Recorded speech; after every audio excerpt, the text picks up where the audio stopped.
she's going to have to do a coordination attack, right?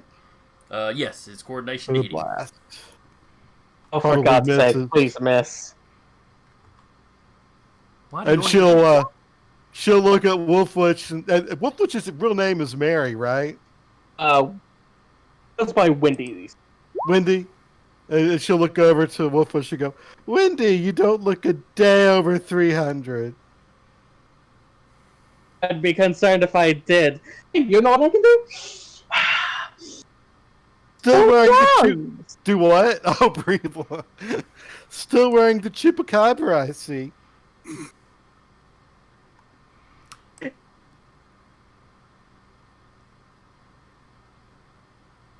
All right. So you roll. So it 3. must have. Oh, is Jay's Must have coordination bounced only off. a 3? Yeah, Or his did- coordination's not very high. Oh, okay, okay. All right, so that shot misses. Just barely. You know, he very much has to kind of duck out of the way. You know, almost drop to the ground.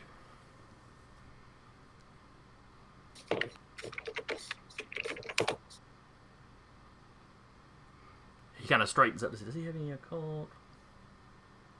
You get it. He straightens up. Ah, I see that you're dead, but not gone. Unfortunately, yes. And then it is his turn. It's like, oh, is that the staff of Naru? Or sight of Naru? Namu, Nammu. I don't remember the name. Yeah. Would it be Nam Mu, or would you say that Namu? No. What a lovely scythe.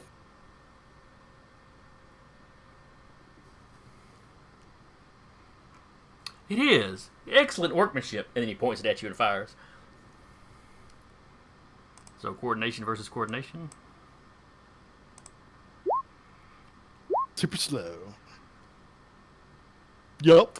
Not bad for an old lady though. Not bad for an old lady. Oh, wait. It's a tie. I didn't count. No. She doesn't have danger sense. Jay does. Ah, that's one of the small differences they've got. Yeah. I was going to say she gets a point for danger sense, but nope. So all her powers drop by 7. Oh, crap. But that still leaves her with magic at 3.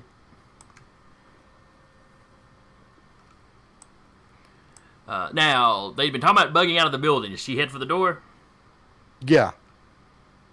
Alright, so she can get over there by Starbound. Then it is Starbound's turn. Your power should be at a 6 now. Starbound is just gonna lift Headsman in the air. Alright, give me a roll using your telekinesis, I guess. Or, let's see, this will do this be a grab with the.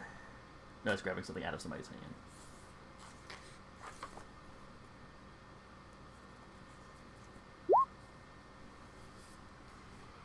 $11 is the number to beat. Alright. He does not beat it. So you lift him up in the air. So he dropped the sight. He does not. He's got a strength 8 grip on that side. Good God. Then it's Everlast's turn. All right. Could she pull up a hunk of earth and chuck it at the headsman? Yeah, she could do that. She could go over here and grab this bench and fling it at him. It's a nice metal bench. Wall panels. Yeah, there's enough stuff. She can grab something and chunk at him. Mm-hmm. So would that be just a straight coordination attack? Yeah, we'd go coordination with your strength for the damage. Okay. I generated a 9 total. He got a 7, so you hit him. All right. No knockback or anything, or slams or anything fancy, but it does the damage, which is your strength of 8 minus his resistance. He's not looking too good. He's starting to look pretty roughed up. You know, it hits him. You kind of hear him grunt. And he kind of spins in space where he's been lifted up off the ground.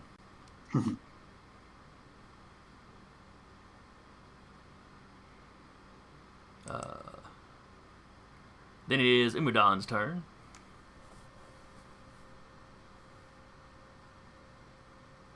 I can't even summon my mace. Let's I could see. hit him. It can't do anything. Let's see. Your dimension control would be slowly creeping back. Oh, Yeah. Those guys would have run off by now.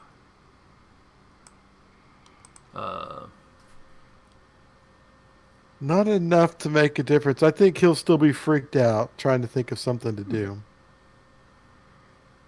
Well, you know, he's got a multitude of powers. This is the first time he's never ever been in a situation where he can't use any of them, really. So Yeah, it makes he'd perfect be like- sense, you know, character-wise. Like, what the heck? Let's see. We'll skip past anyone. Now he would have heard the communication about I may drop the. Right, yeah, you get out of the way. But having, you know, Yeah, he's got a window here, so he would have seen everybody run into this building where the headsman is, so he knows it's not his building, but we dropped on, or his branch of the building. Right. Wolf Witch's turn. He's gonna stroll on past him and throw off another magical blast as she passes under him. Okay. Not directly under him, but you know, Yeah. to the side. Oh yeah, let me move Seth up there because he should have done something last round. We'll say he was investigating Imudan, but you know his healing. Imudan's not physically damaged much, so let's see. That's it. Oh, it's a good solid hit. All right, so that's a major, which potentially triggers a slam. And how many ranks do you have in that power? 7. 7 minus his damage reduction. Roll a d6 plus that 7 versus his strength. Let's see if you slam him.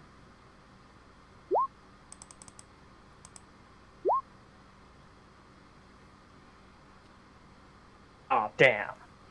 Now, you hit him pretty good. He rotates around in the air.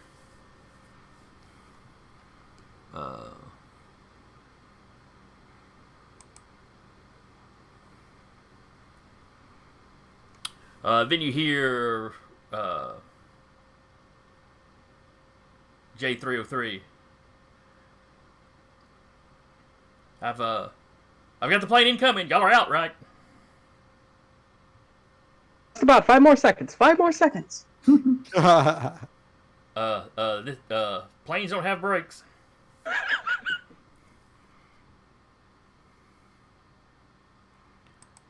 Then it is Slapshot's go.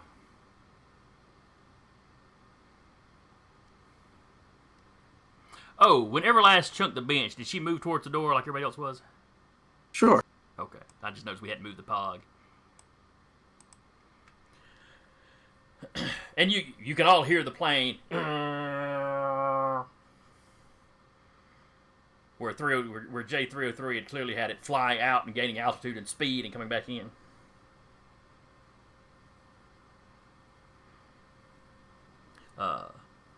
So Slapshot's turn. He screams for everybody to grab hands.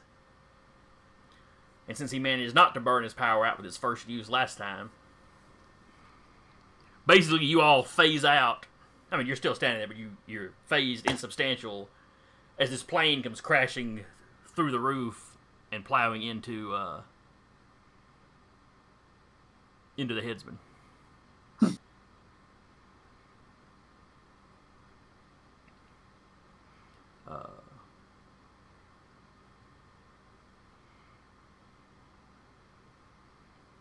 So the roof starts caving in. Y'all lose all sight of what's going on. As in your phased out condition, y'all back out here. And it wasn't like a direct hit, but it hit kind of, back here somewhere. All in all, Jay had a pretty decent aim. You're talking about something Quinjet size, so it's not like a passenger liner hit or anything. But there's a slight power flicker. Not enough that the computer's shut down. They've clearly got some kind of backup, internal backup or something.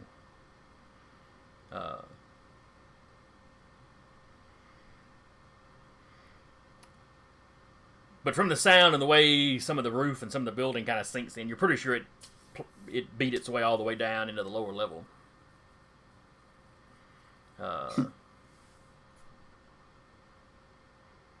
Other than that, if you want to go hunt down these Fleeg mercenaries, y'all can gather them up without too much trouble.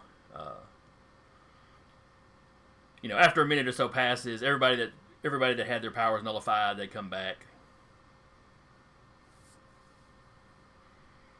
Anyone manages to extract, basically copy the hard drives of this place, and then kind of nuke out the hard drives, so nobody else can get the information. Because apparently he doesn't trust the government.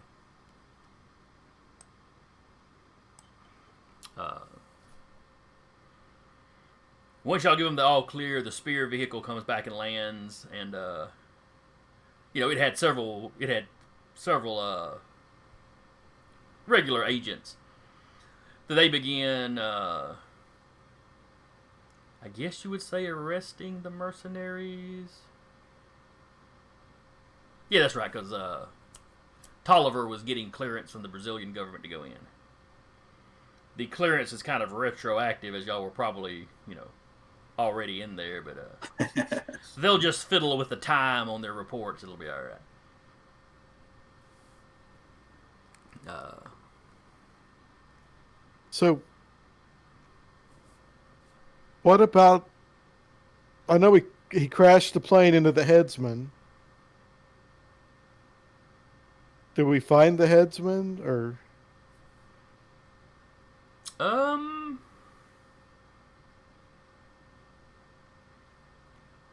Let's see. Give me. Adidas says it'd be a shame to lose that scythe. Yes, it would look lovely over my mantle plate. Oh yeah, Wolfwitch could keep it in her vault. Nobody would ever stumble across an artifact in her vault. It's much safer with me, dear. Gotta have something for the next employee to get possessed by.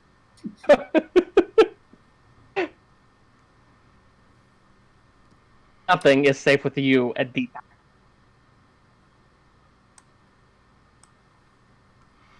All right, so they round up everybody. You hear the agents complaining about the fact that they had some kind of program in their computers to wipe the hard drive and stuff went wrong. Now they'll never know how many people were brought here, how many people may have died here.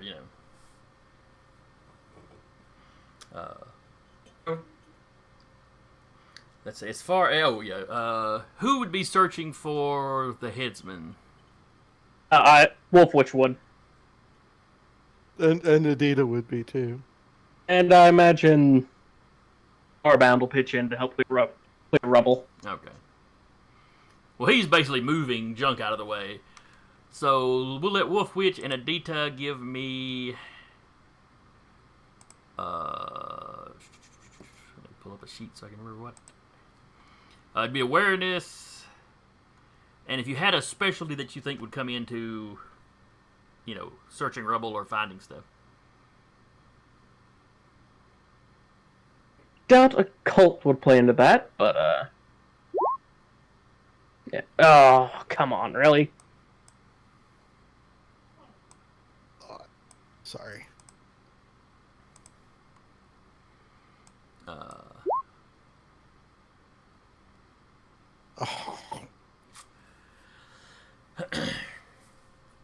Adita hates it when she gets a roll lower than Wolfwitch's. You do not find the scythe. You do not find the headsman. You come across the bodies of a couple of the mercenaries that had run back into the building. And you find apparently an injured civilian, an older fellow. I mean, he's unconscious. He's in the debris.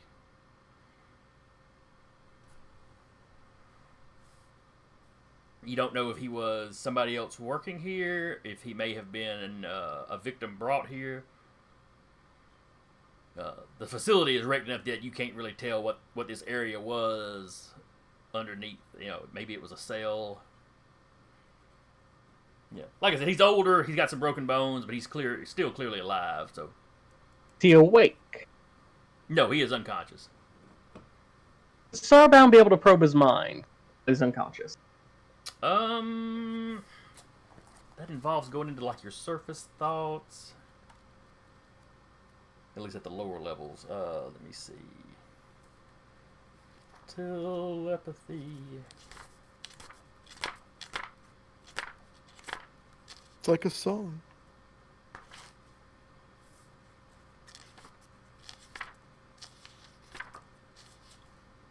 Alright, telepathy. Read minds, transmit your thoughts.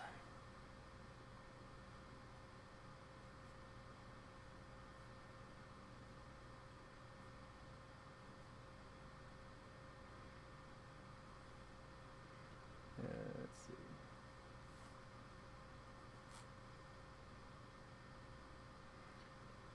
Alright, the deeper you want to go, the higher degree of success you have to have. But yeah, it looks like you should be able to. Okay. So it will be your telepathy versus his willpower. Get any advantage from the fact that he's unconscious? Not really, no. Yeah. Because even going to somebody unsuspecting somebody's mind, they still get all their defense. That's a solid 13. Alright, and his willpower.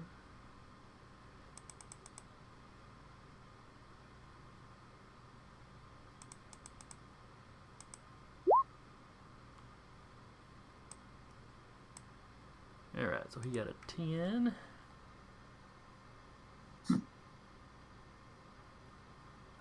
Let's see, a failed test means you cannot read. You succeeded though.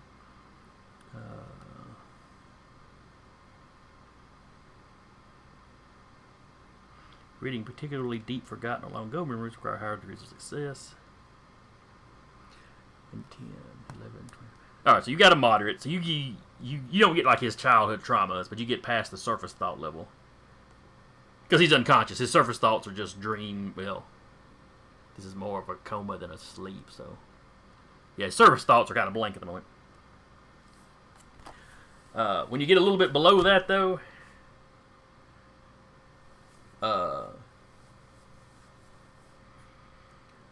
you get flashes of him talking to his boss. He works for a man named Amon Sphinx. A name Wolfwitch is familiar with.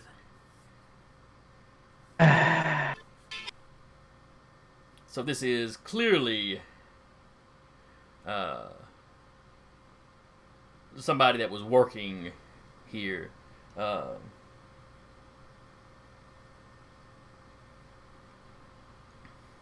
Apparently, he's kind of this Sphinx guy's like right hand.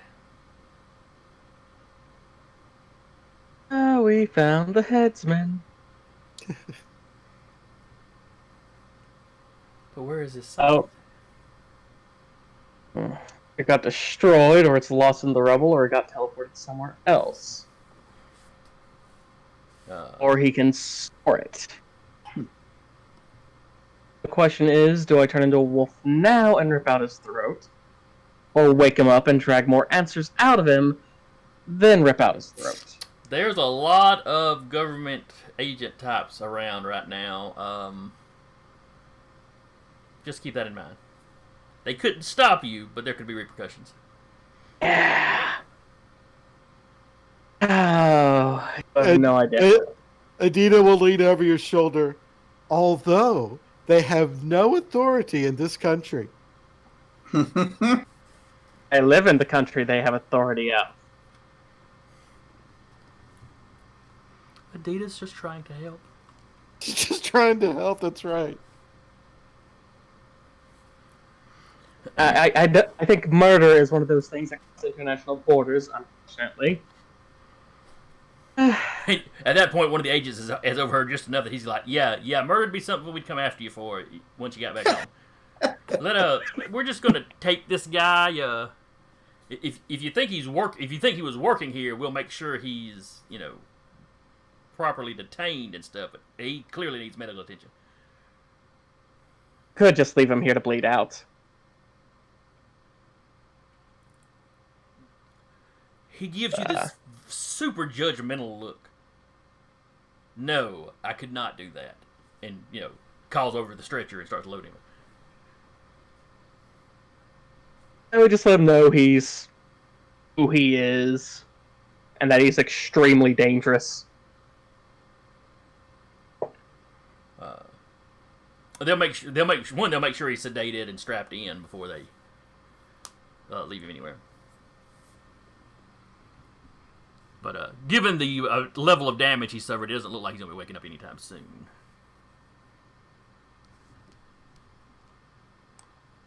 At least there's that.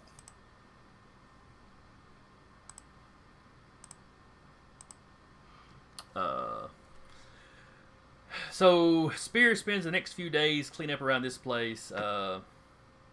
They thank you for your service. They don't tell you very much of anything they found, other than they did find a gravesite where they had been burying test subjects once they were done with it. Ew. They find 5 or 6 bodies. Some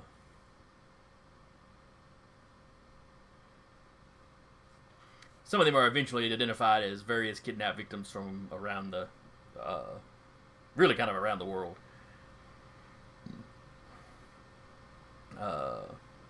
Do you share with him the information, the Amon Sphinx connection? I think we should. Yeah, Everlast. Yeah.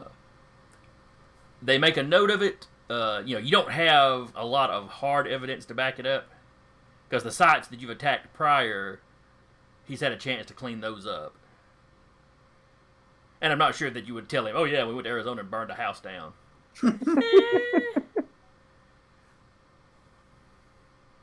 You tell me you went to Egypt and busted into a spot? Not their jurisdiction. And you didn't really do any damage there. You tore a door up, I think. But anyway. So they take note of that. They don't seem to be dismissive of what you tell them. But without evidence, they know they can't take real action against him. But they can put him under observation. They can start an investigation based off what you've told them.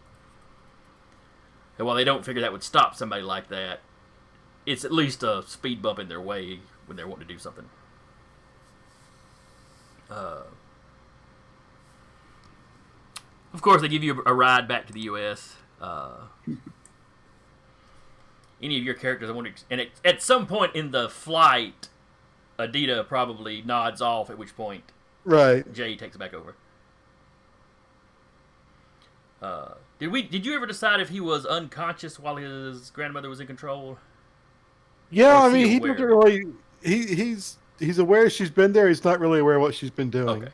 So as far as he's concerned, he's in the middle of a fight. He goes to cast a spell. He wakes up on the plane home. So halfway home, you'll have to fill him in on what happened.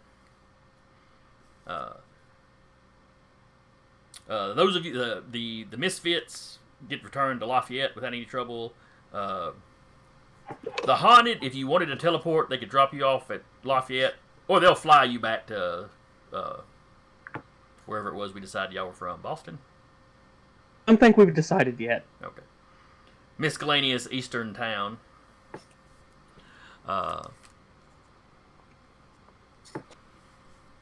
Before they part company, He's going to do something she knows she's going to regret. She gets out a piece of paper, a pencil, writes down her cell phone number, and hands it to Jay. I feel like my feelings towards your grandmother clouded my judgment, my interactions. And to be their person, century. And I feel like you are a good, noble sort. I shouldn't intentionally antagonize just because I despise your grandmother and wish you would burn in hell. No offense. She can be difficult. It's a word for it. And if you and your boyfriend are ever come by my shop, I would gladly have you over for tea. That would be lovely. And crumpets. Crumpets are the bomb. Crumpets. Alright. So we will wrap up here. Seth's all excited because this was his first big like superhero crossover thing, so he's all excited. Yeah, everyone has to make sure to congratulate him and thank him for coming along. Yeah, well, he'd have to work double shifts if something happened to you. So, and she doesn't pay overtime, so